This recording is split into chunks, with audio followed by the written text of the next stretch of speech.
ನಮಸ್ಕಾರ. ಏಷ್ಯಾನೆಟ್ ಸುವರ್ಣ ನ್ಯೂಸ್ನ ವಿಶೇಷ ಕಾರ್ಯಕ್ರಮಕ್ಕೆ ತಮ್ಮೆಲ್ಲರಿಗೂ ಸ್ವಾಗತ. ನಾನು ವೀಣಾ ಪೂಜಾರಿ.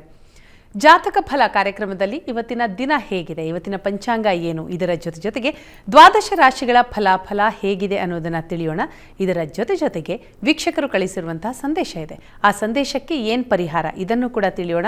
ಇದರ ಬಗ್ಗೆ ತಿಳಿಸ್ಕೊಡ್ತಾರೆ ಪ್ರಾಜ್ಞರಾದಂತಹ ಶ್ರೀಕಂಠ ಶಾಸ್ತ್ರಿಯವರು. ಶಾಸ್ತ್ರಿಗಳೇ, ಶುಭೋದಯ. ಕಾರ್ಯಕ್ರಮಕ್ಕೆ ಸ್ವಾಗತ. ನಮಸ್ಕಾರಗಳು.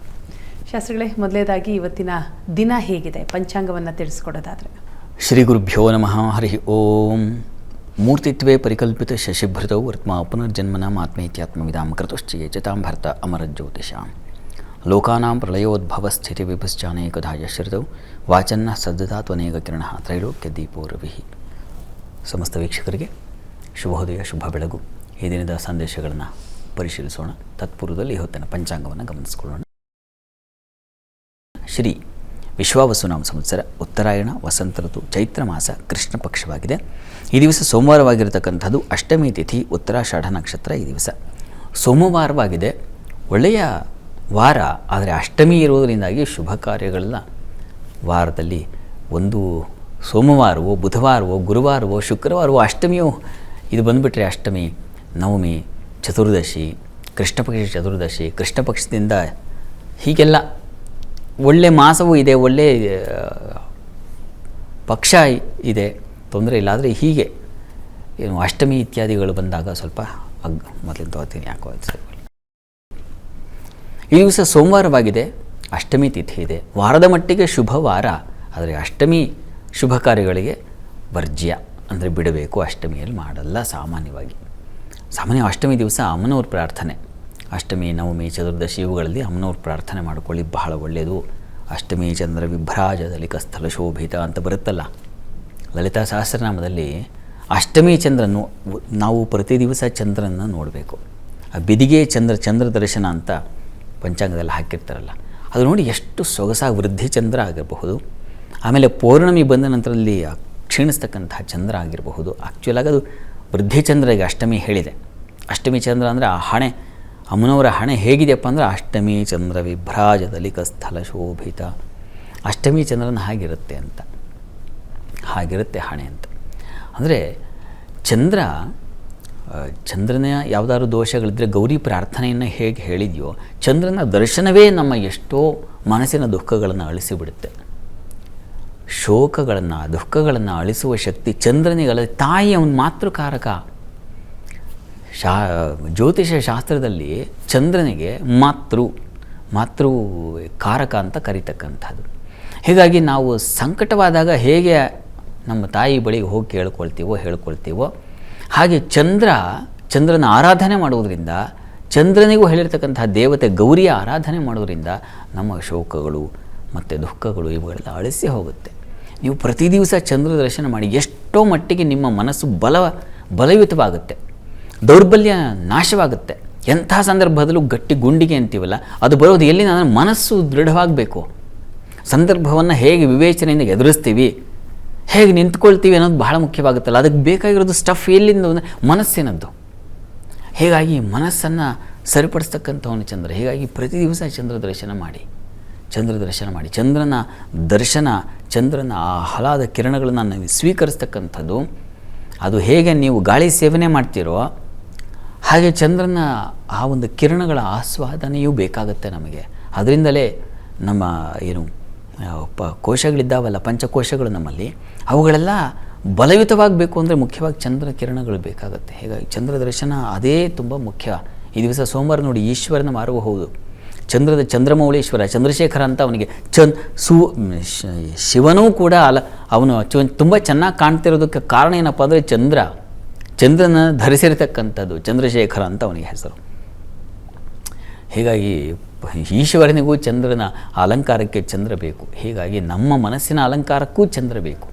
ಹೀಗಾಗಿ ಚಂದ್ರ ಪ್ರಾರ್ಥನೆ, ಈಶ್ವರ ಸನ್ನಿಧಾನದಲ್ಲಿ ಚಂದ್ರ ಸಂಬಂಧಿ ಹಾಲಿನ ಅಭಿಷೇಕ ಮಾಡಿಸೋದು, ಅಕ್ಕಿಯನ್ನು ಸಮರ್ಪಣೆ ಮಾಡ್ತಕ್ಕಂಥದ್ದು, ಇವುಗಳನ್ನೆಲ್ಲ ಮಾಡಿ ತುಂಬ ಒಳ್ಳೆಯದಾಗುತ್ತೆ. ಸರಿ ಶಾಸ್ತ್ರಿಗಳೇ, ಈಗ ಇವತ್ತಿನ ದಿನ ವಿಶೇಷತೆಯನ್ನು ತಿಳ್ಕೊಂಡ್ವಿ. ಸಂದೇಶದ ಕಡೆಗೆ ಗಮನ ಹರಿಸ್ತಾ ಹೋಗೋದಾದರೆ, ಇವತ್ತಿನ ಮೊದಲ ಸಂದೇಶ ಬೆಂಗಳೂರಿನಿಂದ ಮಧುಸೂದನ್ ಅವರು ಕಳುಹಿಸಿದ್ದಾರೆ. ಅವರ ಜನ್ಮ ದಿನಾಂಕ 31/7/1974, ಸಮಯ ಮಧ್ಯಾಹ್ನ 1:00. ಸಂಸಾರ ಮತ್ತು ಕೆಲಸದಲ್ಲಿ ಸಮಾಧಾನನೇ ಇಲ್ಲ, ಪರಿಹಾರ ಏನಾದರೂ ಇದ್ದರೆ ತಿಳಿಸಿ ಅಂತ ಪ್ರಶ್ನೆ ಕೇಳ್ತಿದ್ದಾರೆ. ಮಧುಸೂದನ್ ಅವರ ಪ್ರಶ್ನೆ, ಸಂಸಾರದಲ್ಲೂ ಸಮಾಧಾನ ಇಲ್ಲ, ವೃತ್ತಿಯಲ್ಲೂ ಸಮಾಧಾನ ಇಲ್ಲ ಅಂತ ಪಾಪ ಅಲ್ವಾ. ಜಾತಕ ನೋಡೋಣ. ಎರಡೂ ಕಡೆ ಹಾಗೆ ಸಮಾಧಾನ ಇಲ್ಲದೆ ಹೋಗ್ಬಿಟ್ರೆ ಜೀವನ ಇನ್ನೇನು ಅಂತ ಅನಿಸ್ಬಿಡುತ್ತೆ. ನೋಡಿ, ತಮ್ಮದು ತುಲಾ ಲಗ್ನ, ಲಗ್ನದಿಂದ ಕರ್ಮಾಧಿಪತಿ ಚಂದ್ರ ನಿಮ್ಮ ಜಾತಕದಲ್ಲಿ ಗುರುಕ್ಷೇತ್ರದಲ್ಲಿದ್ದಾನೆ. ಚಂದ್ರನಿಗೆ ಪಕ್ಷದ ಬಲ ಇದೆ. ಪ್ರಸ್ತುತ ಕಾಲವನ್ನು ನೋಡೋಣ. ಈಗ ರಾಹು ದಶೆಯಲ್ಲಿ ತಮಗೆ ನಡೀತಾ ಇರತಕ್ಕಂಥದ್ದು ಶನೈಶ್ಚರನ ಒಂದು ಕಾಲ ನಡೀತಾ ಇದೆ. ತಮಗೆ ಶನೈಶ್ಚರ ನಿಮ್ಮ ಜಾತಕದಲ್ಲಿ ಮಿತ್ರಕ್ಷೇತ್ರದಲ್ಲಿದ್ದಾನೆ. ರಾಹು ದ್ವಿತೀಯದಲ್ಲಿ ಇರ್ತಕ್ಕಂಥದ್ದು. ನೋಡಿ, ಒಂದು ಸಲ ಸಾಧ್ಯವಾದರೆ ನೀವು ಒಂದು ಶನೈಶ್ಚರ ಆರಾಧನೆ ಹೇಗಪ್ಪ ಅಂದರೆ ಶನೈಶ್ಚರ ಶಾಂತಿ ಮಾಡಿಸೋದು ತುಂಬ ಒಳ್ಳೆಯದು. ಅದು ಏನನ್ನು ಸೂಚಿಸುತ್ತೆ ಅಂದರೆ ಈ ಅಸಮಾಧಾನ ಇದೆಯಲ್ಲ ಇದನ್ನು ನಿವಾರಣೆ ಮಾಡುತ್ತೆ. ಶನೈಶ್ಚರ ಶಾಂತಿ ಬೇಕು, ಅದನ್ನು ಸಾಧ್ಯವಾದರೆ ಮಾಡಿಸಿ. ಜೊತೆಗೆ ಪ್ರತಿ ದಿವಸ ತಪ್ಪದೇ ಬೆಳಗ್ಗೆ ಸಂಜೆ ವಿಷ್ಣು ಸಹಸ್ರನಾಮ ಪಾರಾಯಣ ಮಾಡಿ. ವಿಷ್ಣು ಕ್ಷೇತ್ರದಲ್ಲೇ ಇದ್ದಾನೆ ಶನೈಶ್ಚರ. ಹೀಗಾಗಿ ವಿಷ್ಣು ಸಹಸ್ರನಾಮ ಪಾರಾಯಣದಿಂದ ಖಂಡಿತವಾಗಿ ನಿಮ್ಮ ಯಾವ ತೊಡಕಿದೆ, ಮನಸ್ಸಿನ ಕ್ಷೋಭೆ ಇದೆ, ಅದು ಎರಡೂ ಕಡೆಯಲ್ಲೂ ನಿವಾರಣೆಯಾಗುತ್ತೆ. ವೃತ್ತಿಯಲ್ಲೂ ಅನುಕೂಲ ಆಗುತ್ತೆ, ಸಂಸಾರದಲ್ಲೂ ಒಂದು ಸಮಾಧಾನ ಸಿಗುತ್ತೆ. ಮಾಡಿ ನೋಡಿ. ಬೆಳಗ್ಗೆ ಸಂಜೆ ವಿಷ್ಣು ಸಹಸ್ರನಾಮ ಹೇಳ್ಕೊಳ್ಳಿ ಅಥವಾ ಕೇಳಿಸ್ಕೊಳ್ಳಿ, ಶ್ರದ್ಧೆಯಿಂದ ಮಾಡಿ, ಒಳ್ಳೆಯದಾಗಲಿ. ಸರಿ, ಇನ್ನು ಮುಂದಿನ ಸಂದೇಶ ದಾಬಸ್ಪೇಟೆಯಿಂದ ಹೇಮಂತ್ ಅವರು ಕಳಿಸಿದ್ದಾರೆ. ಅವರ ಜನ್ಮ ದಿನಾಂಕ 15/6/2010, ಸಮಯ ಮಧ್ಯಾಹ್ನ 12:12. ಶಿಕ್ಷಣ ಮತ್ತು ಕೆರಿಯರ್ ಬಗ್ಗೆ ತಿಳಿಸಿ ಅಂತ ಪ್ರಶ್ನೆಯನ್ನು ಕೇಳ್ತಿದ್ದಾರೆ. ಹೇಮಂತ್ ಅವ್ರ ಪ್ರಶ್ನೆ ಒಂದು ವೃತ್ತಿ ಮತ್ತೊಂದು ವಿದ್ಯೆ ವೃತ್ತಿ. ಜಾತಕ ನೋಡೋಣ. ನೋಡಿ, ತಮ್ಮದು ಸಿಂಹ ಲಗ್ನವಾಗಿದೆ. ಲಗ್ನದಿಂದ ಪಂಚಮ ಸ್ಥಾನದಲ್ಲಿ ಪಂಚಮಾಧಿಪತಿ ಗುರು ಅಷ್ಟಮದಲ್ಲಿ ಸ್ವಕ್ಷೇತ್ರದಲ್ಲಿದ್ದಾನೆ, ತೊಂದರೆ ಇಲ್ಲ. ಆದರೆ ಪಂಚಮದ ರಾಹು ಸ್ವಲ್ಪ ನಿಮ್ಮನ್ನು ಸ್ವಲ್ಪ ಏರುಪೇರು ಮಾಡೋ ಸಾಧ್ಯತೆ ಇದೆ. ನಿಮ್ಮ ಪಾಪ ಗುರಿ ಒಂದಾಗಿರುತ್ತೆ, ನೀವು ಹೋಗ್ತಾ ಇರೋ ರಸ್ತೆ ಒಂದಾಗಿರುತ್ತೆ. ಇದನ್ನು ಈ ಕಡೆ ಎಳ್ಕೊಂಬರಬೇಕು. ಅದಕ್ಕೆ ಏನು ಬೇಕು ಅಂದರೆ ದೈವಾನುಗ್ರಹ ಬೇಕು. ಯಾವ ದೇವರು ಅಂದರೆ ಸುಬ್ರಹ್ಮಣ್ಯ ಪ್ರಾರ್ಥನೆ ಮಾಡಬೇಕು. ಪ್ರತಿ ಮಂಗಳವಾರ ಸುಬ್ರಹ್ಮಣ್ಯ ಸನ್ನಿಧಾನಕ್ಕೆ ಹೋಗಿ ಒಳ್ಳೆ ಜೇನಿನ ಅಭಿಷೇಕ ಮಾಡಿ, ಆ ಜೇನಿನ ಅಭಿಷೇಕ ಮಾಡಿಸಿ ಸ್ವಲ್ಪ ಪ್ರಸಾದ ತಗೊಳ್ಳಿ. ಪ್ರತಿ ಮಂಗಳವಾರ ವಿದ್ಯಾಭ್ಯಾಸ ಮುಗಿಯುವವರೆಗೆ ಮಾಡಿಸಿ, ತಪ್ಪಿಸಬೇಡಿ. ಪ್ರತಿ ಮಂಗಳವಾರ ಶ್ರದ್ಧೆಯಿಂದ, ಮಂಗಳವಾರ ಚ್ಯುತಿ ಮಾಡಬಾರ್ದು. ಅದನ್ನು ಮಾಡಿದ್ರೆ ನೋಡಿ ತುಂಬ ಚೆನ್ನಾಗಿ ಅನುಕೂಲ ಆಗುತ್ತೆ. ಮುಂದೆ ಒಳ್ಳೆಯ ಬೆಳವಣಿಗೆ ಇದೆ. ಈಗ ನಿಮಗೆ ನಡೀತಾ ಇರೋ ಕಾಲ ಮುಂದೆ 26 ನಂತರದಲ್ಲಿ ಶುಕ್ರ ಪ್ರಾರಂಭವಾಗುತ್ತೆ, ಅಲ್ಲಿಂದ ಸರಿ ಹೋಗುತ್ತೆ. ಸುಬ್ರಹ್ಮಣ್ಯ ಪ್ರಾರ್ಥನೆ ಮಾಡ್ತಾ ಬನ್ನಿ. ವೃತ್ತಿ ಇತ್ಯಾದಿಗಳ ದಾರಿ ಇಲ್ಲೇ ಇದೆ. ಮುಂದೆ ಹೋಗಿ ಗುರಿ ತಲುಪಬೇಕಾಗಿರ್ತಕ್ಕಂಥದ್ದು ಈಗ ದಾರಿ ಕ್ರಮಿಸಿದರೆ ಅಲ್ಲಿ ಹೋಗ್ತೀರಾ. ಹೀಗಾಗಿ ಸುಬ್ರಹ್ಮಣ್ಯ ಪ್ರಾರ್ಥನೆ ತಪ್ಪದೆ ಮಾಡ್ಕೊಳ್ಳಿ, ಖಂಡಿತ ಸರಿ ಹೋಗುತ್ತೆ, ಒಳ್ಳೆಯದಾಗಲಿ. ಇನ್ನು ಮುಂದಿನ ಸಂದೇಶ ಬೆಂಗಳೂರಿನಿಂದ ಗೌರಿ ಅವರು ಕಳಿಸಿದ್ದಾರೆ. ಅವರ ಜನ್ಮ ದಿನಾಂಕ 7/11/1995, ಮಧ್ಯಾಹ್ನ 2:30. ಮದುವೆ ಬಗ್ಗೆ ತಿಳಿಸಿ ಅಂತ ಗೌರಿಯವರು ಪ್ರಶ್ನೆ ಕೇಳ್ತಿದ್ದಾರೆ. ಗೌರಿಯವರ ಪ್ರಶ್ನೆ ಅದು ವಿವಾಹಕ್ಕೆ ಸಂಬಂಧಿಸಿದೆ ಅಲ್ವಾ. ಜಾತಕ ನೋಡೋಣ. ನೋಡಿ, ತಮ್ಮದು ಕುಂಭ ಲಗ್ನದಿಂದ ಈ ಸಪ್ತಮ ವಿವಾಹದ ಅಧಿಪತಿ, ಯಾರು ವಿವಾಹವನ್ನು ಏರ್ಪಾಡು ಮಾಡಿಕೊಡ್ಬೇಕೋ ನಿಮಗೆ, ಆ ಅಧಿಪತಿ ರವಿ, ಸೂರ್ಯ, ಅವನು ನೀಚ ಸ್ಥಾನದಲ್ಲಿದ್ದಾನೆ. ತುಂಬ ನಿರ್ಬಲನಾಗಿದ್ದಾನೆ. ಹೀಗಾಗಿ ರವಿ ಗ್ರಹ ಶಾಂತಿ ಖಂಡಿತ ಬೇಕು. ಇದನ್ನು ಮಾಡಿಸಿ, ತುಂಬ ಅನುಕೂಲ ಆಗುತ್ತೆ ಬಹಳ ಶೀಘ್ರ. ಜೊತೆಗೆ ಯಾವುದಾದ್ರು ಕ್ಷೇತ್ರದಲ್ಲಿ, ಶಿವಕ್ಷೇತ್ರದಲ್ಲಿ ಗಿರಿಜಾ ಕಲ್ಯಾಣ ಅಂತ ಇವೆರಡೂ ಬೇಕು. ಒಂದು ಸೂರ್ಯಗ್ರಹ ಶಾಂತಿ, ಮತ್ತೊಂದು ಗಿರಿಜಾ ಕಲ್ಯಾಣ. ಇವೆರಡೂ ಸೂರ್ಯ ಸಂಬಂಧಿ ಶಿವ ಸಂಬಂಧಿ ಆರಾಧನೆಗಳು. ಇದನ್ನು ಮಾಡೋದ್ರಿಂದ ನಿಮಗೆ ಆ ಫಲ ಖಂಡಿತ ಬರುತ್ತೆ. ನೋಡಿ, ನಿಮಗೆ ಸೆಪ್ಟೆಂಬರ್ ಈಗಲೂ ಅವಕಾಶ ಇದೆ. ಸೆಪ್ಟೆಂಬರ್ ನಂತರ ಹೆಚ್ಚಿನ ಅವಕಾಶ ಇದೆ. ನನಗೆ ಅನಿಸುತ್ತೆ ಬಹುಶಃ 2025 ಕಳೆಯುವ ವೇಳೆಗೆ ಮದುವೆ ಆಗುತ್ತೆ. ನಾನು ಹೇಳಿದ ಪರಿಹಾರ ದಯವಿಟ್ಟು ಮಾಡಿಸಿ, ಒಳ್ಳೆಯದಾಗಲಿ.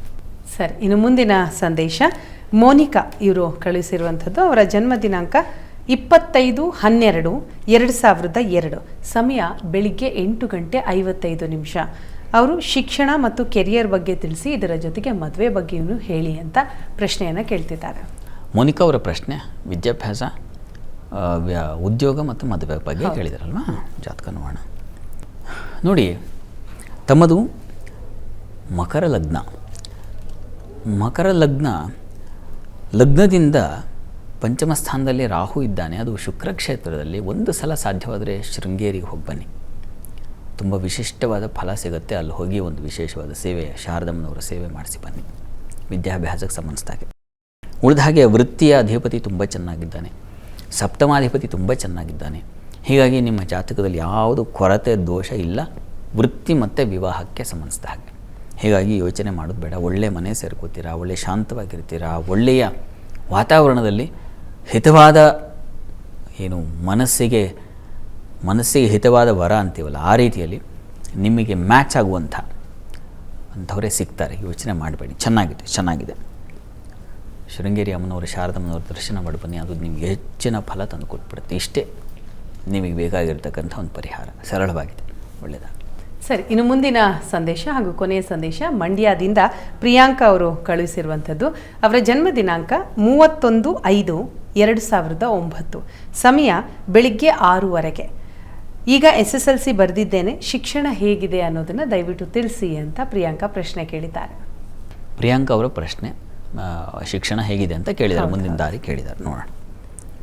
ನೋಡಿ, ತಮ್ಮದು ವೃಷಭ ಲಗ್ನದಿಂದ ಪಂಚಮಾಧಿಪತಿ ಬುಧ ವ್ಯಯದಲ್ಲಿದ್ದಾನೆ. ನೀವು ಪ್ರತಿ ದಿವಸ ತಪ್ಪದೇ ವಿಷ್ಣು ಸಹಸ್ರನಾಮ ಹೇಳ್ಕೋಬೇಕು. ನೀವು ತಪ್ಪಿಸಲೇಬಾರ್ದು, ಅದರಿಂದ ನಿಮಗೆ ದಾರಿ ಚೆನ್ನಾಗಿರ್ತದೆ. ನಿಮಗೆ ವೃತ್ತಿ ಸಿಗಲ್ಲ, ಕೆಲಸ ಸಿಗಲ್ಲ ಇತ್ಯಾದಿ ಅಂತಲ್ಲ, ಆದರೆ ನಿಮಗೆ ಆಸಕ್ತಿ ಸ್ವಲ್ಪ ಕಡಿಮೆ ಆಗ್ತಾ ಹೋಗುತ್ತೆ. ಹೈಯರ್ ಸ್ಟಡೀಸ್ ಹೋಗುವ ವೇಳೆಗೆ ಮನಸ್ಸು ಸ್ವಲ್ಪ ಡೈವರ್ಟ್ ಆಗುತ್ತೆ, ಇನ್ನೇನೋ ಬೇಡದ ಆಕರ್ಷಣೆಗಳು, ಈ ಥರದ್ದು ಸಾಧ್ಯತೆ ಇದೆ. ಇದಕ್ಕೆ ನೀವು ಹೇಳಿದ್ದು, ಇದಕ್ಕೆ ನೀವು ಮಾಡಬೇಕಾಗಿರ್ತಕ್ಕಂಥದ್ದು ವಿಷ್ಣು ಸಹಸ್ರನಾಮ ಪಾರಾಯಣ, ವಿಷ್ಣು ಸನ್ನಿಧಾನದಲ್ಲಿ ವಿಶೇಷವಾದ ಸೇವೆ, ಯಾವ ರೀತಿಯಲ್ಲಾದರೂ ಸರಿ. ಅಂತೂ ವಿಷ್ಣು ಸನ್ನಿಧಾನ, ವಿಷ್ಣು ಪ್ರಾರ್ಥನೆ, ವಿಷ್ಣು ಸ್ಮರಣೆ, ವಿಷ್ಣುವಿನ ಅನುಸಂಧಾನ ಇವು ಖಂಡಿತ ಬೇಕು. ಇದನ್ನು ಮಾಡ್ತಾ ಬನ್ನಿ ನಿರಂತರವಾಗಿ, ಇದು ಅನುಕೂಲ ಉಂಟು ಮಾಡಿಕೊಡುತ್ತೆ, ಆತಂಕ ಬೇಡ. ಇಷ್ಟೇ ನಿಮಗೆ ಬೇಕಾಗಿರ್ತಕ್ಕಂಥ ಪರಿಹಾರ. ಒಳ್ಳೆಯದಾಗಲಿ. ಈಗ ದ್ವಾದಶ ರಾಶಿಗಳ ಫಲಾಫಲ ಹೇಗಿದೆ ಅನ್ನೋದನ್ನು ತಿಳಿದುಕೊಳ್ಳೋಣ. ಶಾಸ್ತ್ರಗಳೇ, ಮೊದಲ 6 ರಾಶಿಯ ಬಗ್ಗೆ ತಿಳಿಸ್ಕೊಡೋದಾದರೆ. 12 ರಾಶಿಗಳ ಫಲಾಫಲ ತಿಳಿಯುವ ಮುನ್ನ ಇವತ್ತಿನ ಗ್ರಹಸ್ಥಿತಿಯನ್ನು ಗಮನಿಸ್ಕೊಳ್ಳೋದಾದರೆ, ಮೇಷರಾಶಿಯಲ್ಲಿ ರವಿ ಇರತಕ್ಕಂಥದ್ದು, ವೃಷಭ ರಾಶಿಯಲ್ಲಿ ಗುರು, ಕರ್ಕಟಕ ರಾಶಿಯಲ್ಲಿ ಕುಜ, ಸಿಂಹರಾಶಿಯಲ್ಲಿ ದಿವಸ ಮಾಂದ್ಯವುದಿಯಾಗಿದೆ. ಕನ್ಯಾ ರಾಶಿಯಲ್ಲಿ ಕೇತು ಇರತಕ್ಕಂಥದ್ದು, ಮಕರ ರಾಶಿಯಲ್ಲಿ ಚಂದ್ರ, ಮೀನ ರಾಶಿಯಲ್ಲಿ ಅಲ್ಲಿ ಬುಧ, ಶುಕ್ರ, ಶನಶ್ಚರ ಮತ್ತು ರಾಹು ಇರತಕ್ಕಂಥದ್ದನ್ನು ನೋಡ್ತಾ ಇದ್ದೀವಿ. ಹೀಗಿರುವಾಗ 12 ರಾಶಿಗಳ ಫಲಾಫಲ ತಿಳಿತಾ ಹೋಗೋಣ. ಮೊದಲಿಗೆ ಮೇಷರಾಶಿಯವರಿಗೆ ವೃತ್ತಿಯಲ್ಲಿ ತುಂಬ ವಿಶೇಷವಾದ ಅನುಕೂಲಗಳು, ಸಹಕಾರಗಳು ಸಿಗ್ತಕ್ಕಂತಹ ಸಾಧ್ಯತೆ ತುಂಬ ಚೆನ್ನಾಗಿದೆ. ಸ್ತ್ರೀಯರಿಗೆ ಹೆಚ್ಚಿನ ಅವಕಾಶಗಳು ಉಂಟಾಗುತ್ತೆ. ಅಧಿಕಾರದಲ್ಲಿ, ಸರ್ಕಾರಿ ವಲಯದಲ್ಲಿ ಅಧಿಕಾರದಲ್ಲಿರ್ತಕ್ಕಂಥವ್ರಿಗೆ ತುಂಬ ಚೆನ್ನಾಗಿದೆ. ರಾಜಕಾರಣಿಗಳಿಗೆ ಬಹಳ ವಿಶೇಷವಾಗಿದೆ ಈ ದಿವಸ. ಮಕ್ಕಳ ವಿಚಾರದಲ್ಲಿ ಸ್ವಲ್ಪ ನೋಡಿ ಕಿರಿಕಿರಿ ಇರ್ತದೆ ಈ ದಿವಸ. ಮಕ್ಕಳಿಂದ ನಿಮಗೆ ಅಸಮಾಧಾನ, ಮನಸ್ಸಿಗೆ ಬೇಸರ, ತಲೆನೋವು ಬರೋ ಸಾಧ್ಯತೆ ಇರ್ತದೆ. ಹೀಗಾಗಿ ಈ ದಿವಸ ಈಶ್ವರ ಸನ್ನಿಧಾನದಲ್ಲಿ ಒಂದು ಕ್ಷೀರಾಭಿಷೇಕ ಮಾಡಿಸಿ, ತುಂಬ ಸಹಾಯವಾಗುತ್ತೆ. ಇನ್ನು ವೃಷಭ ರಾಶಿಯವರಿಗೆ ಈ ದಿವಸ ನಿಮಗೆ ದೇಹಬಲ, ಆರೋಗ್ಯ ಬಲ ತುಂಬ ಚೆನ್ನಾಗಿದೆ, ಚೇತರಿಕೆ ಆಗುತ್ತೆ. ದೇವತಾ ಪೂಜೆ ಪುನಸ್ಕಾರ, ಇಂಥ ಒಂದು ಧರ್ಮಶ್ರದ್ಧೆ ಅಂತೀವಲ್ಲ, ಅದು ಉಂಟಾಗ್ತಕ್ಕಂಥದ್ದು. ಒಳ್ಳೆಯ ಉತ್ತಮರ ಭೇಟಿ ಆಗ್ತಕ್ಕಂಥದ್ದು, ವೃತ್ತಿಯಲ್ಲೂ ಅನುಕೂಲಗಳು ಕಾಣ್ತಕ್ಕಂಥದ್ದು, ವೃತ್ತಿಯಲ್ಲಿ ಲಾಭ. ಕನ್ಸ್ಟ್ರಕ್ಷನ್ ಫೀಲ್ಡಲ್ಲಿ ಇರ್ತಕ್ಕಂಥವ್ರಿಗೆ ತುಂಬ ವಿಶೇಷವಾದ ಅನುಕೂಲ. ಇಂಟೀರಿಯರ್ ಡಿಸೈನಿಂಗ್ ಕ್ಷೇತ್ರದಲ್ಲಿರೋರಿಗೆ ತುಂಬ ಲಾಭದಾಯಕವಾಗಿದೆ, ತುಂಬ ಚೆನ್ನಾಗಿದೆ. ಆದರೆ ಪ್ರಯಾಣದಲ್ಲಿ ಸ್ವಲ್ಪ ತೊಂದರೆ ಸೂಚಿಸ್ತಾ ಇದೆ. ಈ ಬೆಟ್ಟ ಗುಡ್ಡ ಪ್ರದೇಶಗಳಲ್ಲಿ ವಾಸ ಮಾಡ್ತಕ್ಕಂಥವ್ರಿಗೆ ಸ್ವಲ್ಪ ತೊಡಕು, ಭಯದ ವಾತಾವರಣ ಸೂಚಿಸ್ತಾ ಇದೆ. ರಸ್ತೆಯಲ್ಲಿ ಪ್ರಯಾಣದಲ್ಲಿ ಮಾತ್ರ ಸ್ವಲ್ಪ ಹುಷಾರಾಗಿರಬೇಕು.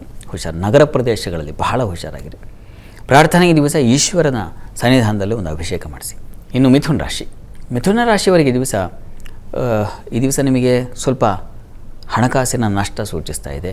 ಸಹೋದರಲ್ಲಿ ಮನಸ್ತಾಪ, ಭಿನ್ನಾಭಿಪ್ರಾಯ ಸೂಚಿಸ್ತಾ ಇದೆ. ಮನಸ್ಸಿಗೆ ಬೇಸರ ಉಂಟಾಗುತ್ತೆ. ಜೊತೆಗೆ ಭಯದ ವಾತಾವರಣ ಇದೆ ಈ ದಿವಸ. ರಾಜಕಾರಣಿಗಳಂಥವ್ರಿಗೂ, ಅಧಿಕಾರ ಇರೋರಿಗೂ ಕೂಡ ಭಯದ ವಾತಾವರಣ ಸೂಚಿಸ್ತಾ ಇದೆ ಈ ದಿವಸ. ತುಂಬ ಈ ಉಪನ್ಯಾಸ ಇಂಥ ಕ್ಷೇತ್ರದಲ್ಲಿರೋರಿಗೆ ಶ್ರಮ ಜಾಸ್ತಿ, ಅದನ್ನು ಸೂಚಿಸ್ತಾ ಇದೆ. ಸ್ವಲ್ಪ ಕ್ಲಿಷ್ಟವಾಗಿದೆ ಈ ದಿವಸ. ಇದಕ್ಕೆ ಪರಿಹಾರ ವಿಷ್ಣು ಸಹಸ್ರನಾಮ ಹೇಳ್ಕೊಳ್ಳಿ. ಇನ್ನು ಕರ್ಕಟಕ ರಾಶಿಯವರಿಗೆ ಈ ದಿವಸ ನಿಮಗೆ ಆಹಾರ ವ್ಯತ್ಯಾಸ ಮಾಡ್ಕೊಳ್ತೀರಾ. ಜಂಕ್ ಫುಡ್, ಹೊರಗಿನ ಆಹಾರ ನಿಮ್ಮನ್ನು ಬಾಧಿಸುತ್ತೆ, ತೊಂದರೆ ಮಾಡುತ್ತೆ, ಮತ್ತು ಹಲ್ಲಿನ ಬಾಧೆ ಬರುವ ಸಾಧ್ಯತೆ ಹೆಚ್ಚಾಗಿದೆ.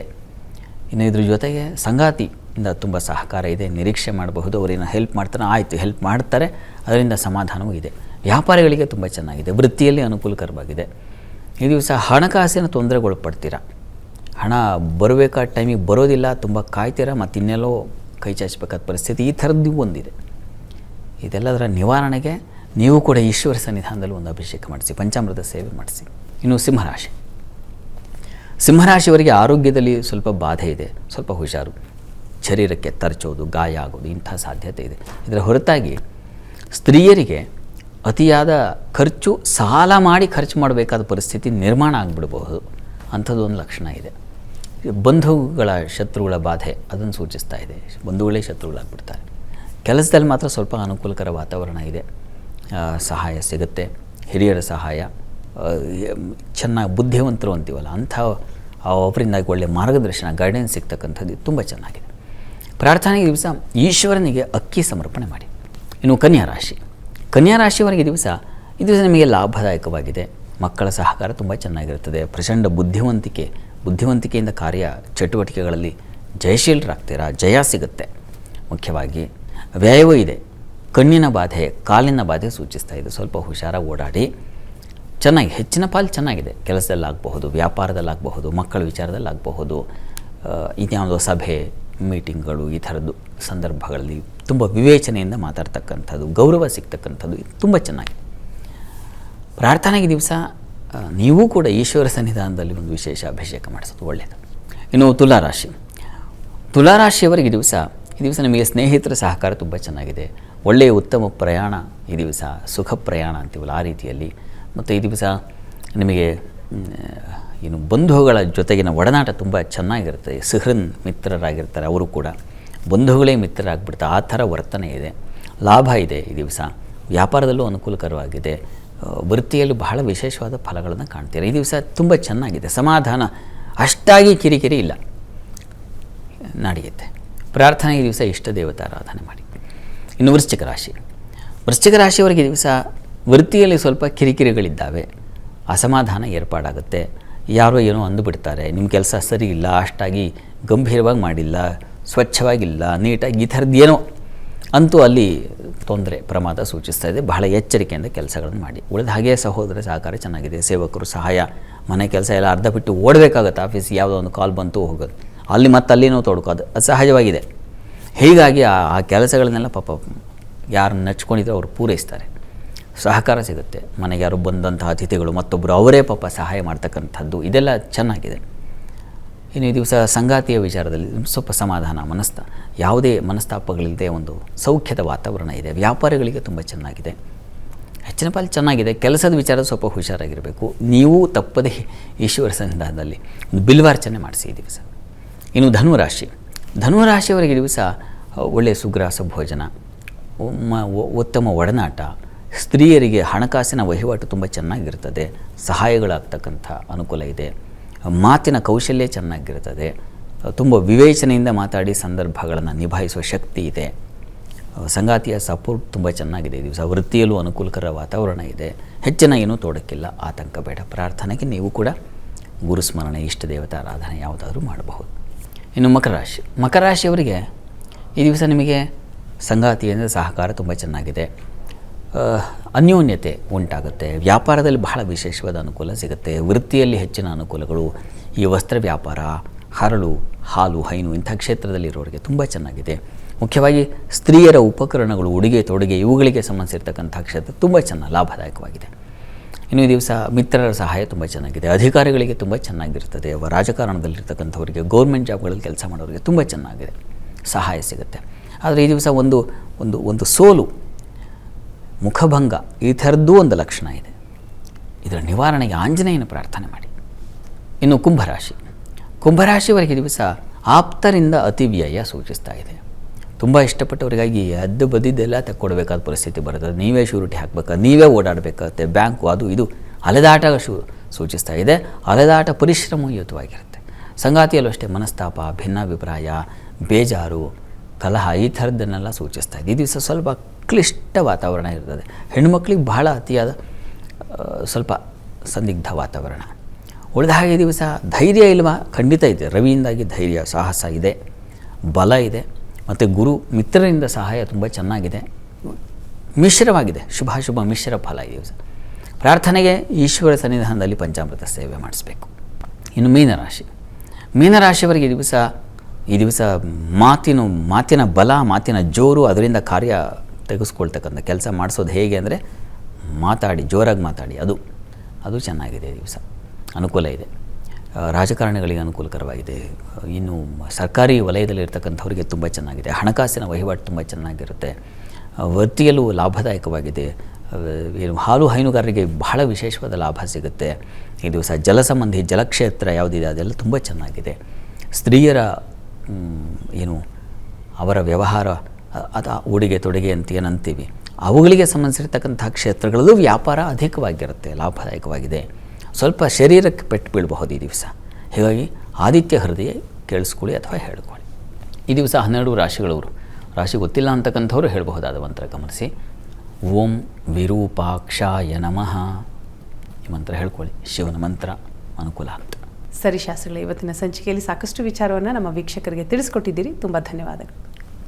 ಸರ್ವೇ ಜನಾಃ ಸುಖಿನೋ ಭವಂತು, ಸಮಸ್ತ ಸನ್ಮಂಗಳಾನಿ ಭವಂತು. ಎಲ್ಲರಿಗೂ ಶುಭವಾಗಲಿ. ವೀಕ್ಷಕರೇ, ಇದಾಗಿತ್ತು ಇವತ್ತಿನ ಜಾತಕ ಫಲ ವಿಶೇಷ ಕಾರ್ಯಕ್ರಮ. ನಾಳೆ ಮತ್ತೆ ಇದೇ ಕಾರ್ಯಕ್ರಮದಲ್ಲಿ ನಿಮ್ಮ ಭೇಟಿ. ಅಲ್ಲಿವರೆಗೂ ನೇರ, ದಿಟ್ಟ, ನಿರಂತರ ಸುದ್ದಿಗಾಗಿ ನೋಡ್ತಾ ಇರಿ ಏಷ್ಯಾನೆಟ್ ಸುವರ್ಣ ನ್ಯೂಸ್.